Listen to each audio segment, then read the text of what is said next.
ಇಂದೇ ಡೌನ್ಲೋಡ್ ಮಾಡಿ ಮತ್ತು ನಿಮ್ಮ ನೆಚ್ಚಿನ ಶೋಗಳನ್ನ ಆನಂದಿಸಿ. ಡಾಕ್ಟ್ರೆ, ಮಗುನ ತೆಗ್ಸಕ್ಕಂತೂ ಸಾಧ್ಯ ಇಲ್ಲ. ಬೇರೆ ಏನಾದ್ರೂ ಆಪ್ಷನ್ ಇದ್ರೆ ಹೇಳಿ ಪ್ಲೀಸ್ ಡಾಕ್ಟ್ರೆ, ನಿಮ್ ಕೈ ಮುಗಿತೀನಿ. ನಿಮ್ಮ ನೋವು ನಂಗೆ ಅರ್ಥ ಆಗುತ್ತೆ ಸ್ನೇಹ, ಬಟ್ ಐ ಆಮ್ ಹೆಲ್ಪ್ಲೆಸ್. ಹಾಗಲ್ಲ ಡಾಕ್ಟರ್, ಒಳ್ಳೊಳ್ಳೆ ಮೆಡಿಸಿನ್ಸು, ಇಂಜೆಕ್ಷನ್ನು, ಎಕ್ಸಸೈಸ್ ಎಲ್ಲ ಮಾಡ್ಕೊಂಡಿದ್ರೆ ಮಗುನ ಉಳಿಸ್ಬೋದಲ್ವಾ? ನನಗೂ ಏನೂ ತೊಂದರೆ ಆಗಲ್ಲ ಅಲ್ವಾ? ಆಸ್ ಎ ಡಾಕ್ಟರ್ ಆ ರೀತಿ ಏನಾದರೂ ಇತ್ತು ಅಂದರೆ ನಾನೇ ಸಜೆಸ್ಟ್ ಮಾಡ್ತಾ ಇದ್ದೆ. ನಿಮ್ಮ ಹಸ್ಬೆಂಡ್ನ ಒಂದು ಸ್ವಲ್ಪ ಕರಿತೀರಾ?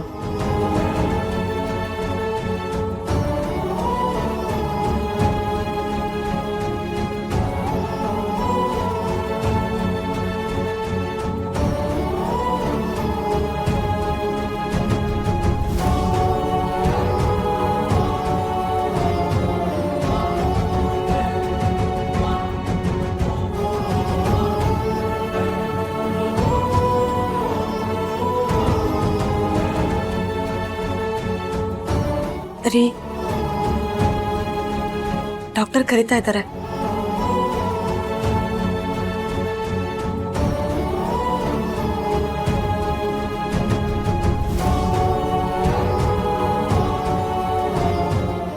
ಹೇಳಿ ಡಾಕ್ಟ್ರೆ, ನಮ್ಮವ್ವ ಹೆಂಗವ್ರೆ? ಅವ್ರು ಯಾವ ರೂಮ್ದಾಗಿದ್ರೋ ಅದೇ ರೂಮ್ದಾಗೆ ಉಡ್ಬತ್ತಾರಲ್ವೇ? ರಿಪೋರ್ಟ್ ಎಲ್ಲ ಓಕೆ ತಾನೆ?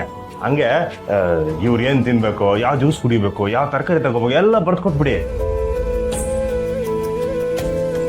ಹಾ, ಮತ್ತೆ ಮಾತ್ರೆ ಮದ್ದು ವಿಚಾರದಾಗ ಹೊಟ್ಟೆಯ ಏಟೆ ಖರ್ಚಾದ್ರೂ ಪರವಾಗಿಲ್ಲ. ವಾರಕ್ಕೊಂದ್ಕಿತ ಚೆಕಪ್ ಕರ್ಕೊಬತ್ತೀನಿ. ಅವ್ರಿಗೆ ಏನು ಬೇಕೋ ಅದನ್ನೆಲ್ಲ ಕೊಡಿಸಿ ಸಂದಾಗ ನೋಡ್ಕೊತೀನಿ. ನಮ್ಮೊಬ್ಬ ಹುಷಾರಾಗಿ ನನ್ನ ಕೈ ಸೇರಿಬಿಟ್ರೆ ಸಾಕು.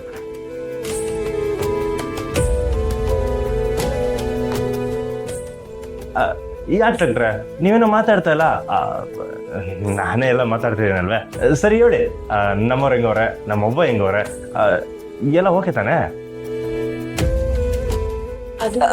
ರಿಪೋರ್ಟ್ ಎಲ್ಲ ನಾರ್ಮಲ್ ಆಗಿದೆಯಂತೆ ರೀ. ಮಗು ಬೆಳವಣಿಗೆ ಚೆನ್ನಾಗಿದೆಯಂತೆ, ಯಾರಿಗೂ ಏನು ತೊಂದರೆ ಇಲ್ಲ ಅಂತ ಹೇಳ್ತಿದ್ರು ಅಲ್ವಾ ಡಾಕ್ಟರ್?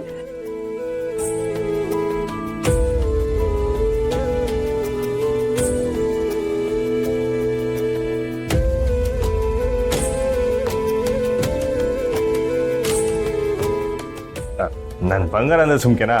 ಭೂಮಿಗೆ ಬರೋವರೆಗೂ ಭದ್ರವಾಗೇ ಇರ್ತಾರೆ. ಸರಿ, ಥ್ಯಾಂಕ್ಸ್ ಡಾಕ್ಟ್ರೆ. ಮನೆಗೆ ಹೋಗಿದ ತಕ್ಷಣ ನಿಮ್ಗೆ ಒಂದು ಗಿಫ್ಟ್ ಕಳಿಸ್ತೀನಿ. ರೀ, ಸಿರಪ್ ತರ್ಬೇಕಂತೆ, ತಗೊಂಡ್ ಬರ್ತೀರಾ? ಸಿರಪ್ ಫ್ಯಾಕ್ಟ್ರಿನ ತಗೋಬತ್ತೀನಿ, ನಿಮಿಷ ಇರಿ.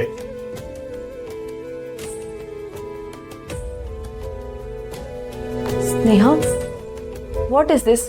ಕಂಟಿಯವ್ರ ಹತ್ರ ಯಾಕೆ ಸುಳ್ಳು ಹೇಳಿದ್ರಿ?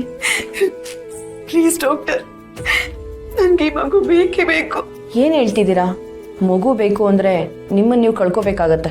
ಪರವಾಗಿಲ್ಲ ಡಾಕ್ಟರ್, ಇದುವರೆಗೂ ನಾನು ಎಲ್ಲರಿಂದನೂ ಪಡ್ಕೊಂಡಿದ್ದೀನಿ. ವಾಪಸ್ ಕೊಡೋದಕ್ಕೆ ನನಗೊಂದೇ ಒಂದು ಅವಕಾಶ ಬೇಕು. ಈ ಮಗು ಮೇಲೆ 2 ಕುಟುಂಬನೂ ಜೀವ ಇಟ್ಕೊಂಡಿದ್ದಾರೆ. ನನ್ನ ಜೀವ ಹೋದ್ರೂ ಪರವಾಗಿಲ್ಲ, ನನ್ಗೆ ಮಗು ಬೇಕೇ ಬೇಕು. ನನಗೆ ಮಗು ಬೇಕೇ ಬೇಕು. ಪ್ಲೀಸ್ ಡಾಕ್ಟರ್, ಈ ವಿಷಯನ ಯಾವುದೇ ಕಾರಣಕ್ಕೂ ನಮ್ಮ ಯಜಮಾನ್ರಿಗೆ ಹೇಳ್ಬೇಡಿ. Please doctor.